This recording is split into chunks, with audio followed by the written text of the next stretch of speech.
Good afternoon, and welcome to this Space Talk with the UChicago Space Network, a monthly series of webinars and conversations with aerospace industry professionals who've come into the space sector through a variety of academic and professional trajectories. My name is Josh Levitt. I'm an alumnus of the college and staff member with UChicago Alumni. It's my pleasure to turn things over to Dave Fisher, who runs the UChicago Space Network with Gaurav Kumar, and they will introduce our speaker this month, Sean Singleton. Awesome. Thank you, Josh. Hi, everybody. Welcome to the November Space Talk. This is one of the signature events of the University of Chicago Space Network.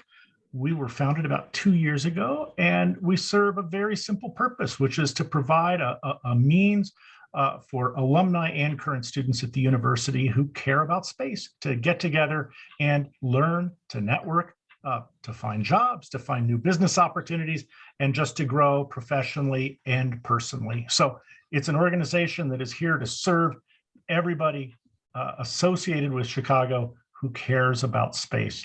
I'm really excited about today's Space Talk. I've known Sean Singleton for several years. I count him as a good friend. And with that, I'll hand it over to Gaurav, who organized today's Space Talk, to do a more formal introduction. Gaurav, over to you. Thanks, Dave, and thanks, Josh, for the introduction and for arranging and marketing the Space Talks, and also to Ian McCain, who is our VP of Programming and Events, for thinking about this idea of doing monthly Space Talks. And we are very grateful to have Sean today with us. Thanks to Sean for taking time from his busy schedule, and thanks to all the attendees for taking time from their Sunday afternoon ahead of the Thanksgiving week. So just to say a few words about Sean. Sean is a graduate of Chicago Booth School of Business in 2008 during the financial crisis, and hopefully we'll get some chance to talk about that. And currently he's a partner and vice president of business development at America's Frontier Fund. Sean holds his bachelor's in legal studies from US Air Force Academy and has a diversified experience in the financial services industry across bulge bracket and boutique investment firms. Sean is also very engaged with the community and serves on the board of directors for Washington Federal Bank, Almost Home Kids, and the Brick Theater in Brooklyn, New York. So welcome, Sean, and thanks a lot for taking time. Oh, it's a pleasure. And thank you so much for the opportunity of talking with you all. Perfect. So Sean, in these talks, I think, one of the objectives is to know the presenter and also talk about the background, talk about how the UChicago experience has helped you shape your professional and personal career, and then, give guidance to our audience. We'll also have some questions from the audience, and we'll spend around 10 to 15 minutes towards the end of the talk to answer those questions. So starting, Sean, why don't you tell us about your professional career? What do you do today? How has it built over time, and what have been some of the pivotal career decisions which you have made along the way? Got it. Well, thank you so much for your time. And, it's been a pretty blessed life. I'll say it to you like that. As you just pointed out, I'm a vice president for business development and partner on the America's Frontier Fund 1. We are raising $500 million worth of capital to deploy in deep tech and hardware startups. But before I go any further there, I'll just tell you how I got to that point in time, or this point in time, to be with you all. Originally from Savannah, Georgia. And as you pointed out, I went to the United States Air Force Academy. And when you're at the Air Force Academy, you get a little bit of a crash course in economics, but you really don't get anything in the way of hardcore finance. And so graduated, went on into the Air Force, did some work on the F-22, which I still think is the world's greatest fighter aircraft. Did that for a couple of years before transitioning over to an organization. For those of you that are familiar with the show NCIS, the Air Force has an equivalent called the Air Force Office of Special Investigations. And I transitioned over to that organization and was there both on active duty and as a reservist. Recognized very early on that the same skill sets that you need to be a special investigator are the same skill sets that you need to go into sales. And so I transitioned into what I'd like to call becoming a Parkway Patriot versus a Beltway Bandit, and selling solutions back into the federal market space.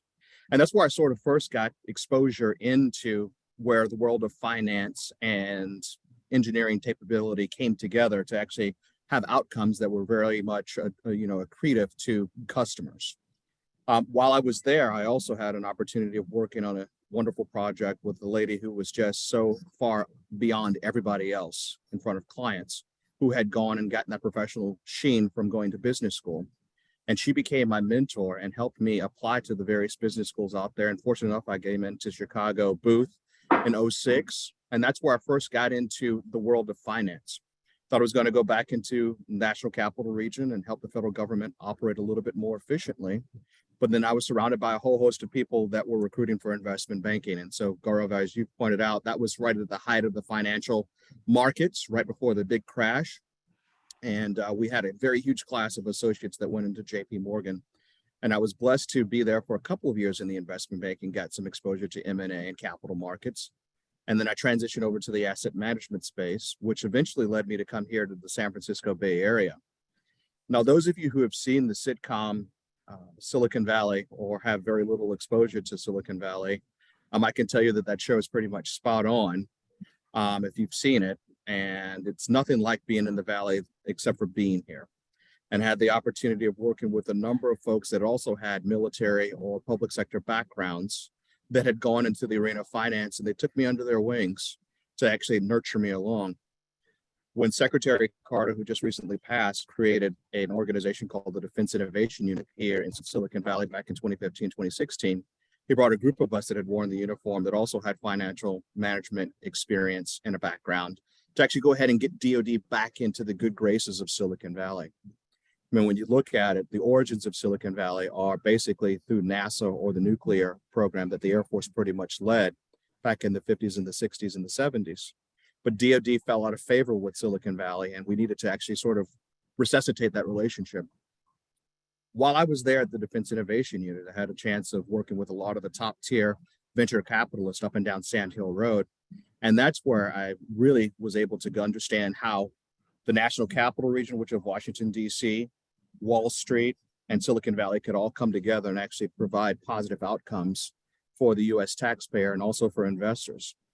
And so to put a bow on this portion of our conversation, that's what I'm doing at America's Frontier Fund, is bringing together Wall Street, Capitol Hill, and Silicon Valley into a pretty symbiotic relationship that hopefully keeps the U.S. beyond parity. So. Thanks, Sean. Yeah, that's fascinating. And, I think what you talked about, the overlap of government and financial services and the industry has been very instrumental in developing a lot of industries before, including internet and computers. So that's great that you were able to bring all of that together. You talked about the $500 million fund you are raising. Can you talk a bit more about the America's Frontier Fund and the Oglethorpe Capital, which you founded earlier? Absolutely. So thank you. So yeah, America's Frontier Fund actually came about roughly over a year ago. And if you've heard of a thing called the National Security Commission on Artificial Intelligence, there was a chairman of that commission, and that was Eric Schmidt, who I'm sure you've read about, is very active in that public-private sector collaboration space. Eric is one of the most articulate people on that matter. I mean, for most matters, by the way. And so he's been a great champion. And so he led that commission. And on that commission, you had folks like Andy Jassy, who's now the head of Amazon, Safra Katz, the CEO of Oracle, and a host of other luminaries, to include a gentleman by the name of Gelman Louie. Now, Gelman Louie probably pioneered what is known as the dual use space. And when you say the term dual use, it means technologies that are commercially viable and available that also can be used in the Department of Defense in the public sector or vice versa.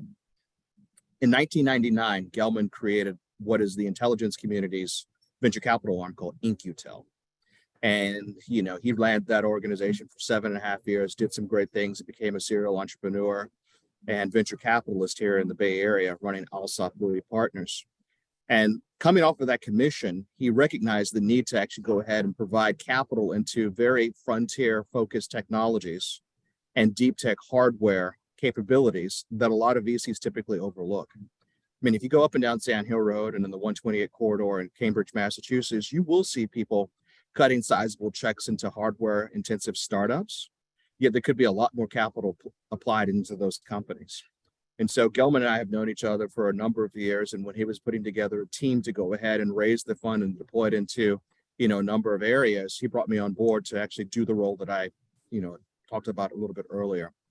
Now, how I got to know Gelman was when I created Oglethorpe Capital was right after I left JP Morgan, because one of the things that I noticed while doing M&A is that it's great and it's wonderful when your M&A banker actually engineers a deal that appears to be accretive on paper.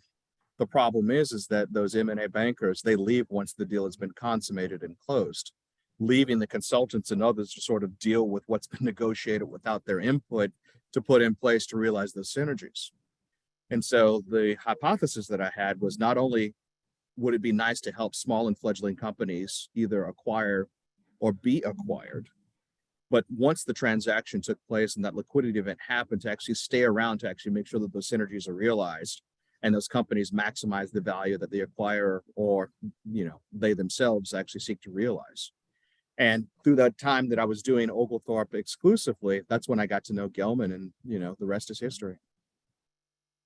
Thanks, Sean. And I think we have a good question which ties in very well with this part of the conversation from the chat, which is, can you comment on how U.S. government's work with commercial players in space has matured over the last several years? It still seems challenging to the person who asked the question.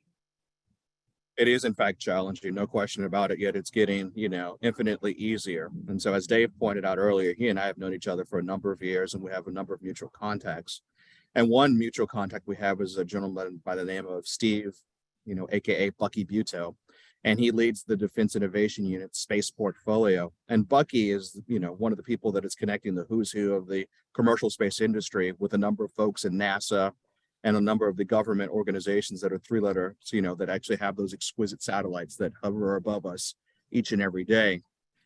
I'd say that there is a growing awakening in the United States Air Force, in the intelligence community, and the new created Space Force, that in order for them to maintain the superiority that they want to have, they need to go ahead and rely on commercial industry, even more so than they have. And as a result of that, you're going to see a lot more opportunities and a lot more flexibility in the way the rules are structured that allow commercial space entrants to come in and work with some of those folks that have the priority problems. Gone are the days, I think, hopefully, knock on wood, where you have to physically sue the federal government like Elon did with SpaceX in order to gain access into the market. And I think as a result of the great work that he and Gwen Shotwell have done at SpaceX, I think there is that true awakening that the commercial sector can, in fact, do it better than the public sector when it comes to certain use cases. And it just makes sense to collaborate. So I think there's a lot of dollars out there. And to the person that asked the question and those that care about this, one of the best things that you can do is to come up with use cases that address priority problems that, government customers have, and have those government customers focus in on solving that priority problem versus a shiny object, which is oftentimes a capability that they themselves may not understand. Talk mission outcomes, actually help them see value in what your solution does to achieve those mission outcomes. And hopefully we'll have some good opportunities to prosper from that. Thanks, Sean. That's very helpful. And, one of the, of course, game changers which has happened in the space industry is the decline in the launch costs, which has really, which has been driven by the involvement of the private sector. And, that has moved that has accelerated the flow of capital. One more question, Sean. You talked about you moving from a large corporate job into doing something on your own. Can you talk a bit about that transition and your thought process? What you talked about the drivers, but what were the challenges which you had to face? How did you overcome those challenges? Yeah, well, I'll tell you this, and thanks for the question. The challenges still remain, because I still have my shingle out operating Oglethorpe in parallel with America's Frontier Fund, because I really deeply believe in, the capabilities of Oglethorpe. But yeah, the transition was somewhat easy, I'd say, in the sense that, my first customer when I left JP Morgan was someone with whom I'd work in the National Capital Region who convinced me that if I came out from JP Morgan, that they would be a good client and a customer for me. And so that helped with the transition. I will tell you that that same entity that, helped coax me out of JP Morgan was a little bit reluctant in paying invoices on time.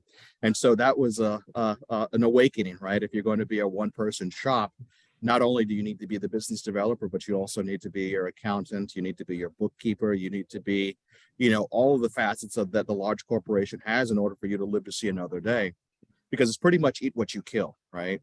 And so once I was able to go ahead and diversify the risk with a number of other customers, that made that job infinitely easier. The bookkeeping piece was still something that I sort of had to amp up. And still to this very day, for some of my legacy clients, that is where I place a lot of my time and attention. But yeah, once I had a diversified book of business, I felt a lot more comfortable moving forward in that arena. I think the thing that if I had to do it over again, I would probably be a lot more judicious with my time, because one of the things that I've seen a lot of entrepreneurs do still to this very day is that you sort of want to get your brand out there as quickly as you possibly can. And sometimes you might not necessarily do it in the most, efficient way. If I had to do it over again, I probably would have found some other large systems integrator partners that could have been force multipliers for me, and a lot of them to do a lot of the heavy lifting and me providing the value that I feel that I could provide to some of these entities at a much lower and more efficient way, much more lower cost point and in a much more efficient way. But it's been a wonderful journey so far, and I'm looking forward to seeing how things continue to move forward. Yeah, thanks, Sean. And continuing with the industry discussion, and we saw the Artemis 1 launch last week.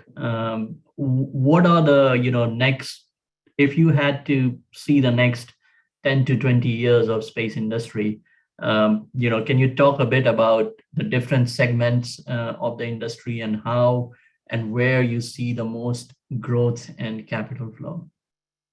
Excellent. Yeah, and it's funny that you mentioned that, because I was in DC last Thursday, and one place where I went had a space forum, and some of the folks from Jacobs Aerospace were there, and they were giving me a little bit of the play-by-play of the engineers that were there on site that could alleviate what could have been a catastrophic issue for that launch that still allowed it to make its way out into space. But yeah, to answer your question, I think that, as you pointed out, as launch costs continue to come down, you're going to see a proliferation of additional use cases that connect us to the heavens. And what I mean by that is, advanced communications all around the world is going to be really key. And where I'm placing a lot of time and attention is, how do you find those companies out there that are going to be expert in getting that information from satellites down into, common mesh networks across the planet, right? So getting information direct from satellite down to an iPhone is going to be really key as time goes on, enabling people to basically have Iridium-like, connectivity anywhere around the world.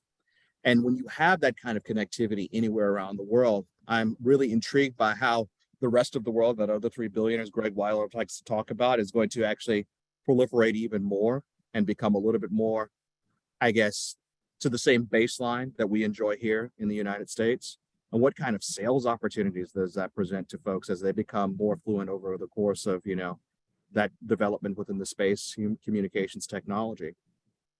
As we've seen what has happened in Ukraine over these past several months, and you've seen the fact that, small companies and even large companies, SpaceX with Starlink, and how they're having an impact in that market or in that space, I think you're going to see, hopefully dictators moving forward a little bit less apt to go storming across borders, because they do know that there's greater risk in doing that.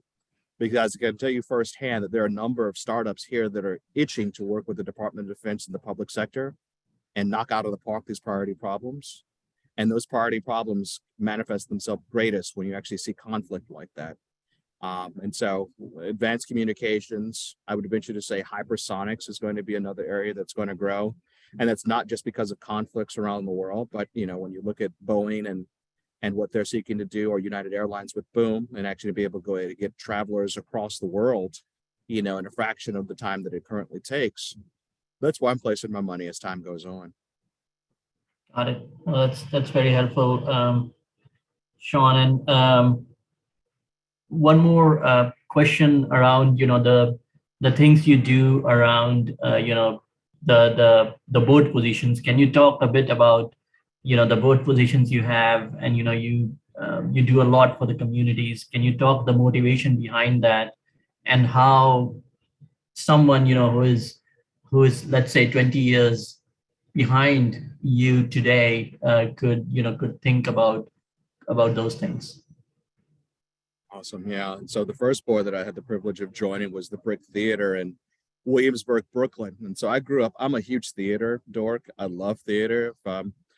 Outside of investing, I love getting up in front of audiences. I've been that way ever since, when I was a kid in church. And so when the opportunity presented itself from that same customer who convinced me to leave JP Morgan, he brought me onto the board of the Brick Theater. And if you've heard of it out there, it is known for doing a biannual clown show that goes through the streets of Williamsburg, Brooklyn, to where there's hundreds of clowns dressed up, and they do some really great community theater. And it's nice to be able to go ahead and work with them to keep them financially viable, to give great content out into, the community.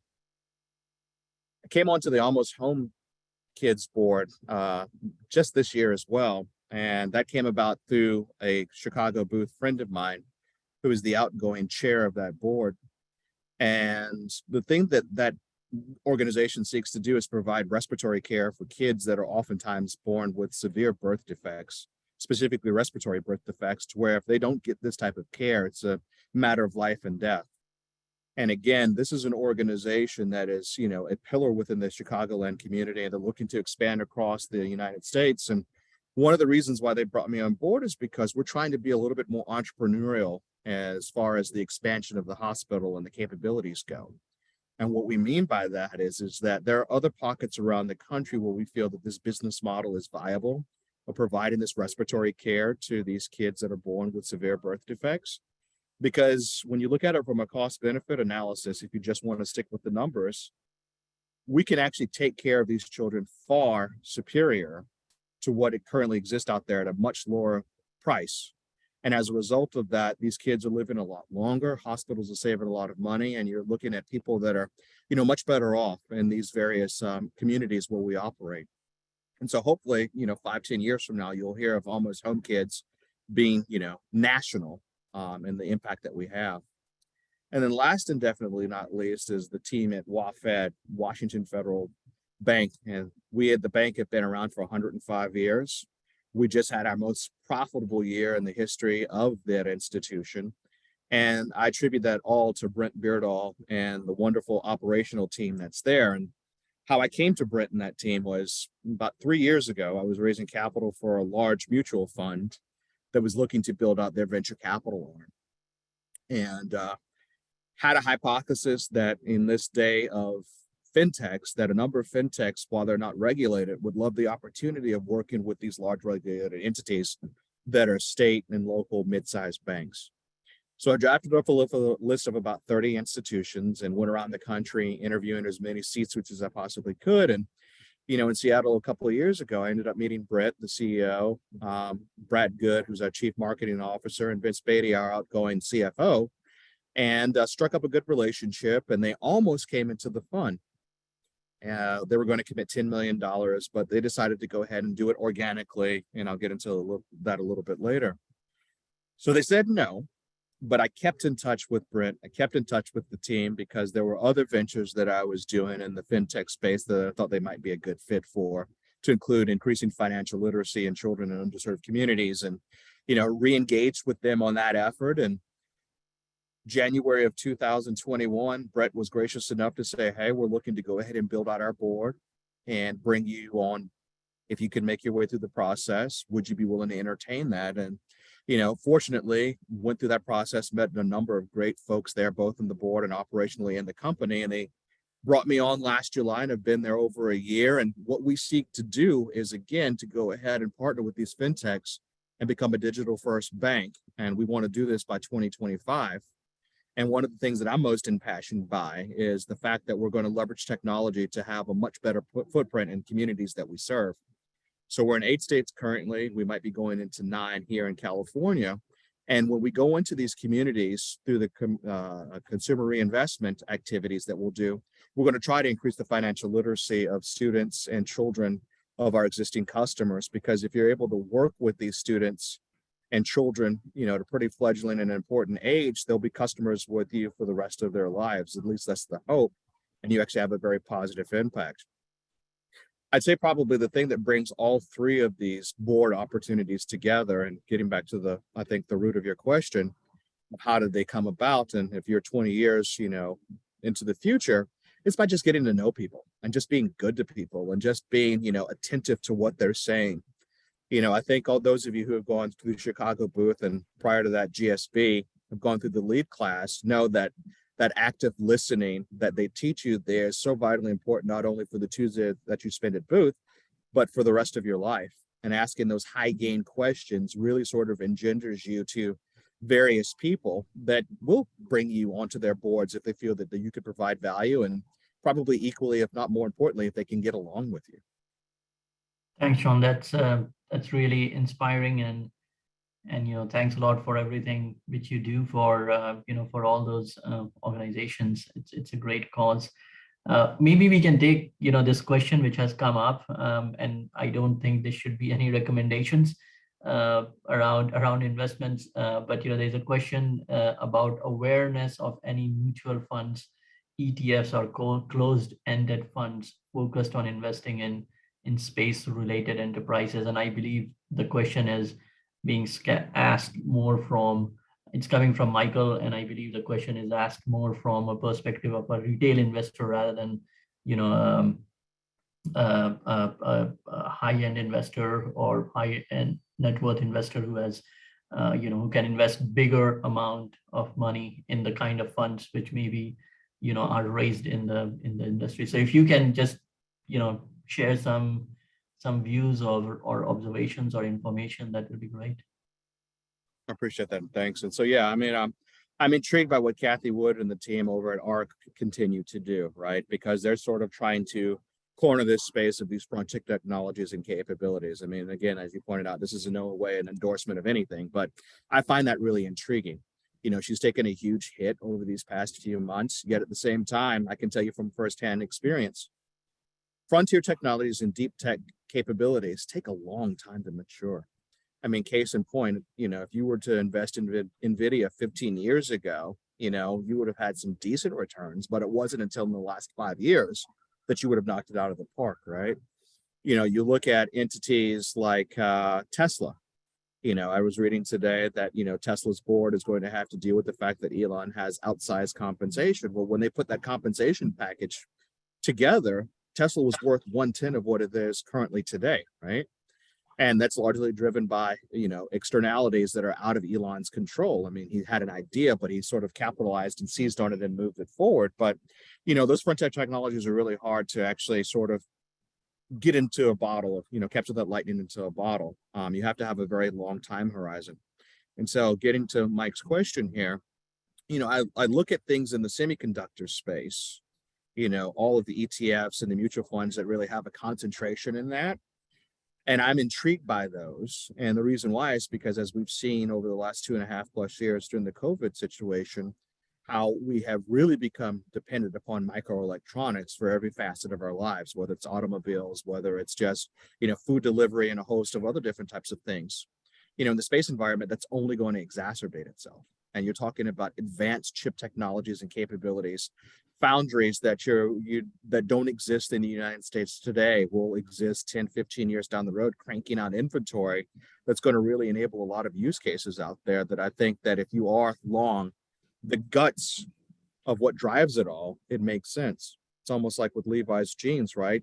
Didn't go into the gold mining space, but provided the outerwear that all of the gold miners needed. So you had that constant demand that, was going to go, whether it was a boom or a bust cycle. I'm looking at capabilities like that. If I were a retail investor looking to play some dollars of things that are going to be around regardless of whatever, capabilities or companies exist out there. Thanks, Sean. I think that's a great thought about looking at the feeders into the growth engines of future potentially. changing topics, Sean, towards University of Chicago and how that has shaped your thinking and your career. If you can maybe focus a bit into that. You touched upon it already in your introduction, but going a bit deeper into that, how has it shaped you, and what will be your guidance for for the students who are at the university doing in their bachelor's programs, or those who are doing masters at Booth, or even PhDs, for example, in basic sciences.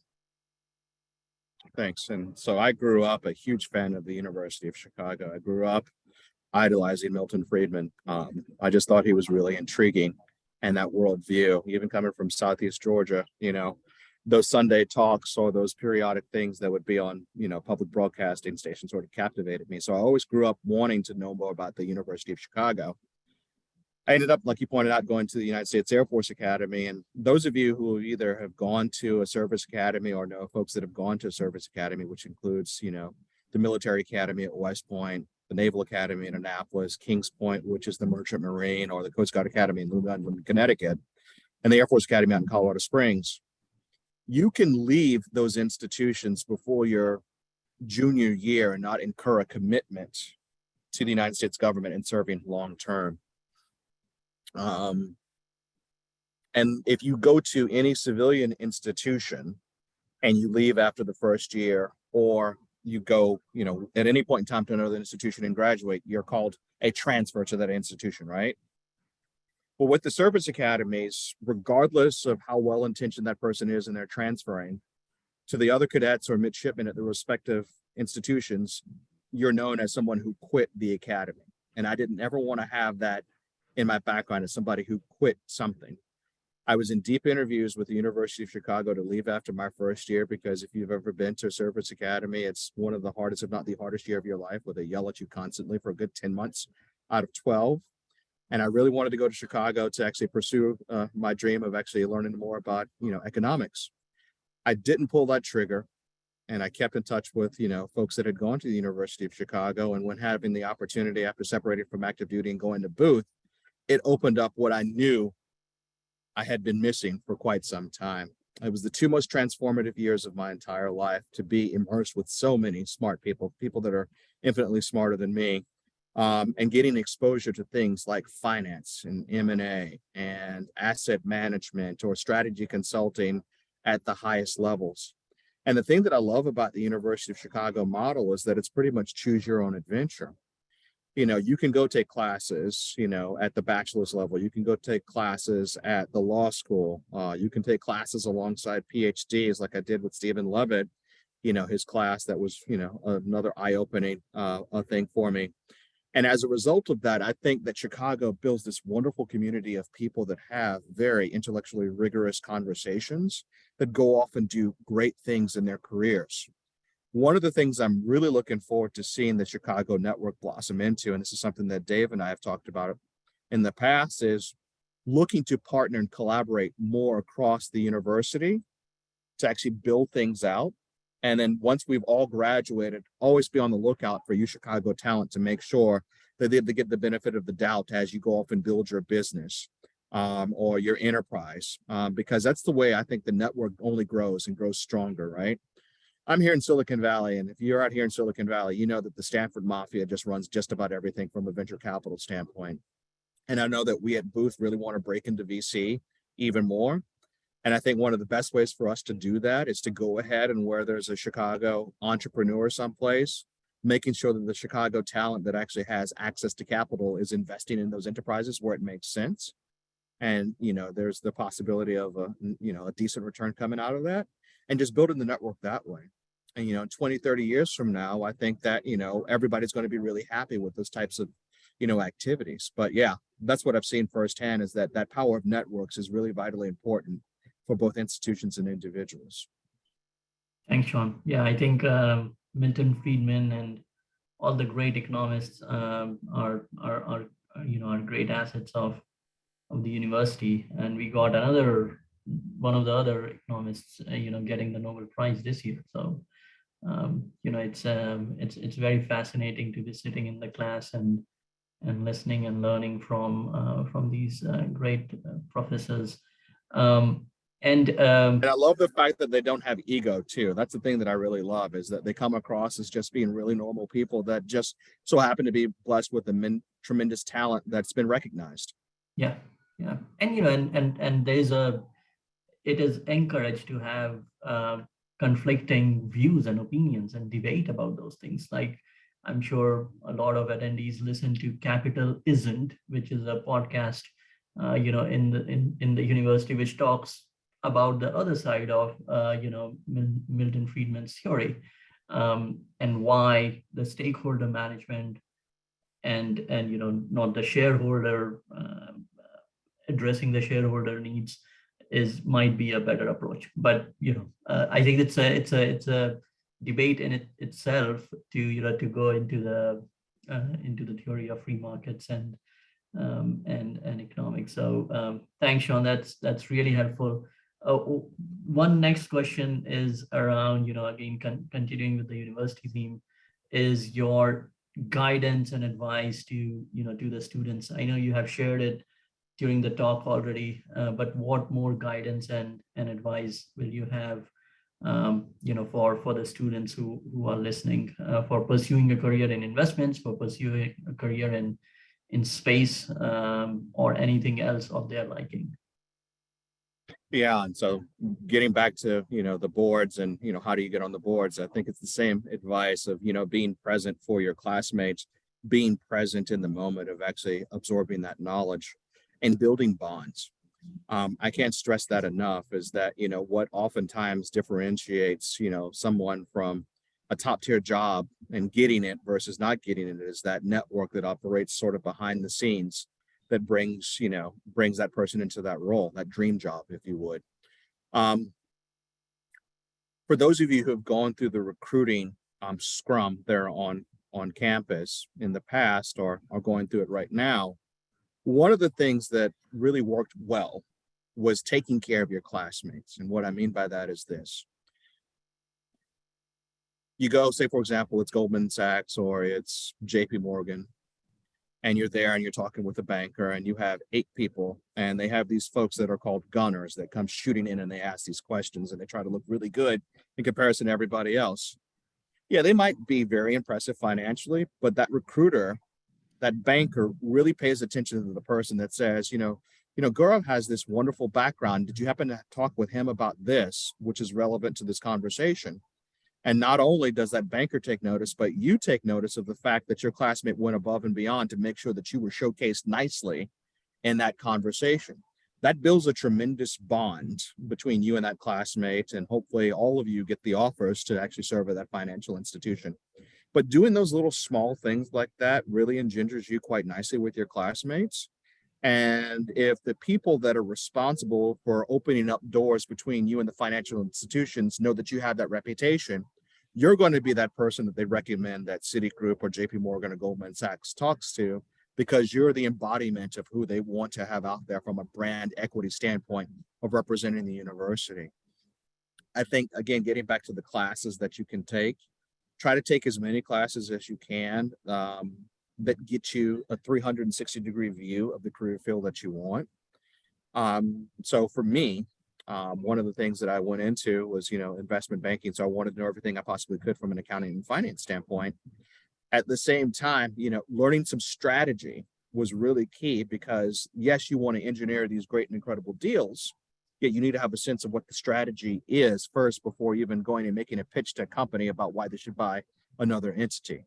And so trying to think about it from a holistic standpoint of what are the things that I need to do to round myself out from a class exposure standpoint, I think is really wonderful.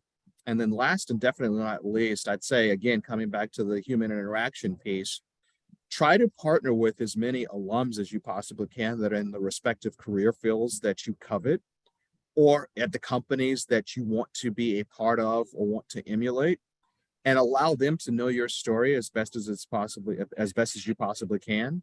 And then pick their brain on things that they might be able to do on your behalf, or what insights that they have that could actually help, expand your Rolodex or expand your optionality as you pursue your career options. But, it really comes down to that networking piece, exposure to new ideas and exposure to new experiences, what is, I think, a key for a lot of the folks that I've seen be really successful out there.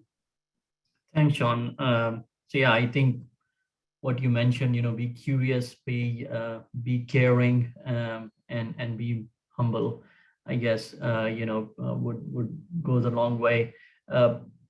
Something more about this, Sean, what would be, so let's say someone is able to reach to an alum like you or someone else.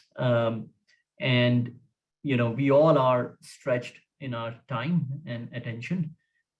What would get someone like you, for example, interested in speaking and giving time and mentorship, or, opening doors to another person who approaches you? So once you agree to meet, what should be this person's approach to get you more engaged and involved? Yeah, I think, if they're coming from a UChicago perspective, that research coming into the conversation and sort of mapping out how their journey, and at least in my case, my journey could actually, collide with each other, right? I will say this, just for the interest of everybody, I'm more predisposed to actually have the conversation, but coming back to building out that UChicago network out there. But what really resonates with me as somebody who's done their research coming into the conversation, as far as, again, how my specific experience might be applicable to what they seek to do, and be able to go ahead and articulate a hypothesis as to far as like how they might be able to leverage that. Because one of the things that I really, get sad by is that when people don't share their experiences and you see people having to reinvent the wheel, I think from a UChicago perspective, we should go above and beyond to make sure that people aren't reinventing the wheel, and that they actually can go ahead and build on the repository of knowledge moving forward. And so again, to your question, somebody who's going to come in that actually has that idea as far as how we might be able to collaborate, as far as building on the momentum that we all collectively have to actually advance their aims. And if they can do that and have some ideas, coming into the conversation, I can provide the maximum amount of value, at least, in that 30 minutes to an hour long conversation. Thanks, Sean. That's very helpful. I think we can switch now to the Q&A. I see there is a question from Dave, and maybe Dave, you can ask that. Sure, Sean. Hey, I was wondering to go back and talk a little bit more, not just about investment in space, but in the broader development of the space economy. Could you talk a little bit about what you see as both the positive and the negative aspects that space tourism has on the development of the space economy? Excellent question, David. Thank you. And so, as my hypothesis, space tourism continues to proliferate or grow and proliferate, I think, talking about hypersonics and that advanced communications, narrative, that's only going to advance, right? Because if you're able to go into space for some measurable period of time, what better way to actually let everybody around the world know than take a selfie while you're actually in flight, right? So that's that advanced communications piece. And when you're looking at a lot of the hypersonic startups that are out there, yeah, they might be working with the Department of Defense for missiles, but there's a finite number of missiles that you can actually shoot off, right? But you can actually have, Boom and all of these other different entrants into the market be able to take advantage of that capability and that technology. That's only going to, I think, accelerate as you see more space tourism, take part. I look at it like the early days of Tesla, right? I think Elon had it right. Let all of the people that can afford, $100,000 plus car go ahead and pay for my early, non-recurring engineering and research and development, and then come out with a Model S to where I could actually sell it to the masses, and then allow me to go ahead and subsidize, subsequent other vehicles to build out. I see the space tourism industry as being not too dissimilar from that, to where it's going to be subsidized by some very well-heeled people that we, the average taxpayer, I'm making the assumption that we, the average taxpayer, would be able to go ahead and take advantage of that as time goes on. Does that answer your question?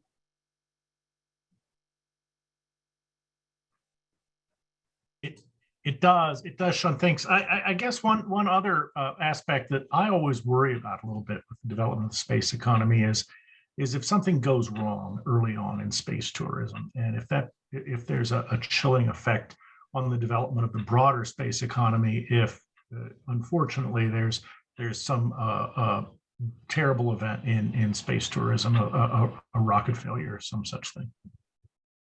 Yeah, I share that concern with you as well. And, if you go back and you look at the history of these advanced technologies to include, manned flight, there were a number of casualties that took place before it was, commercially viable. I mean, even as recently as the 70s and the 80s, you actually had, a pretty unsafe, airspace in comparison to what we enjoy, knock on wood, today.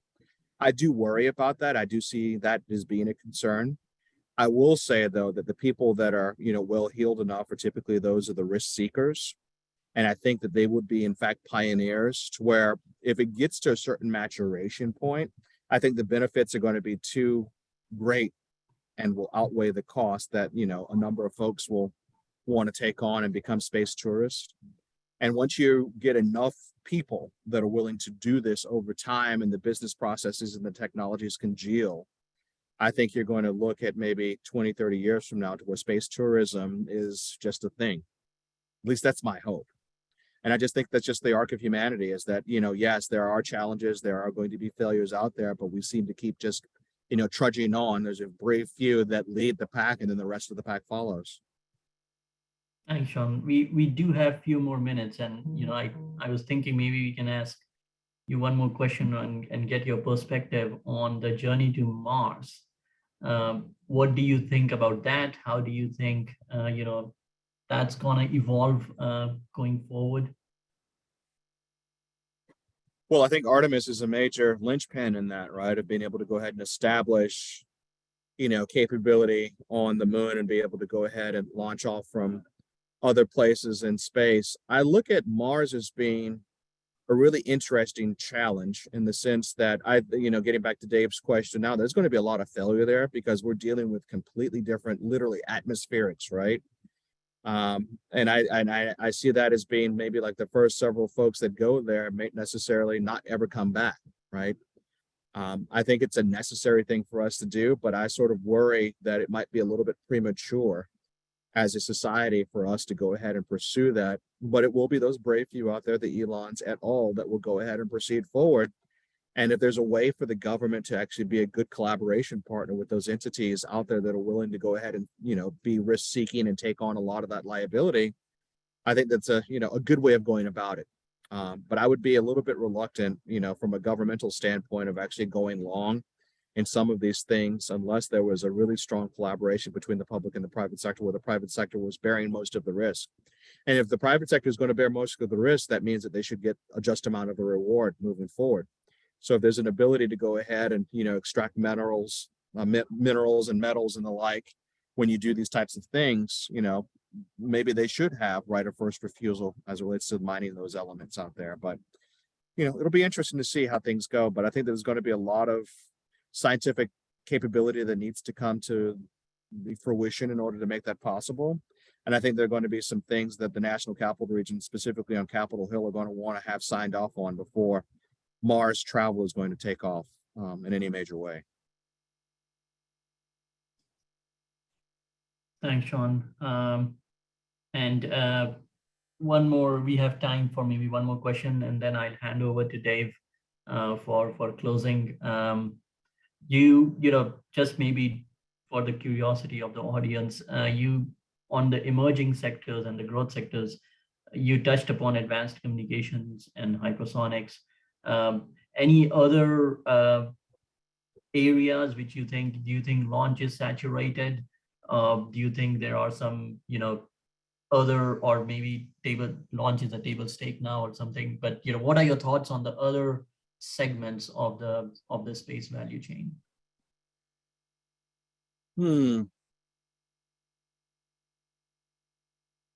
I come back down to advanced materials is probably going to be a thing that's going to proliferate as time goes on, and whether that's battery chemistry that allows certain capability to be extended, or material sciences as far as the coatings for, the rockets, the craft, and a host of other different things, being able to go ahead like they've done in generations previous to that, of being commercially viable for other applications. And so from an advanced chemistry standpoint, I see that that's probably going to be where you see the greatest breakthroughs, the ones that are actually the most material for folks here on Earth, is those types of advanced materials, whether they be new metals, new alloys, new composites, new chemistries that really haven't had the opportunity to exist today because there really hasn't been a use case, or getting back to the proliferation of space tourism, there hasn't been enough dollars associated with it to be commercially viable. So that's where I'm placing some attention, is that. Sounds good. Thanks, Sean. Josh, are there any other questions? If not, maybe Dave can close. No other questions. Yeah, thank you so much. This was such a wide-ranging conversation. Over to you, Dave. Thank you, Gaurav. Sean, thank you so much. These space talks have just been really getting off the ground, and we've now managed 3 awesome space talks in a row. And Sean, just from a personal perspective, it's always great to see you again. So thank you again for being with us today. Oh, it's a pleasure, and thank you so much. And really enjoy what you're doing. Keep it going. If there's any assistance that I can provide in the future, please don't hesitate to let me know. Awesome. Thank you so much. I do have one request for everybody who's on the webinar. The Space Talks were originated by and are happening because of the tremendous work that's been done by Ian McCann, who's our VP for Programming and Events. Ian is running out to the end of his term this year, and so we are accepting applications, candidates who would like to join the board to do the position of Vice President of Programming and Events. If you're interested, my email is in the chat. It's maroon87@gmail.com, which usually gets a groan from people who understand what it means. But very interested in inviting those applications. If you are interested, drop me a line and we'll talk. We'll talk a little bit about what the role is, what the expectations are, and see if there's a good fit. So that's it for me. Gaurav, awesome job doing the hosting today. Josh, always thank you for your help from the university. Sean, great to see you again. Everyone, thank you so much for being with us today, and we will see you at our next Space Talk. Thank you. Bye-bye.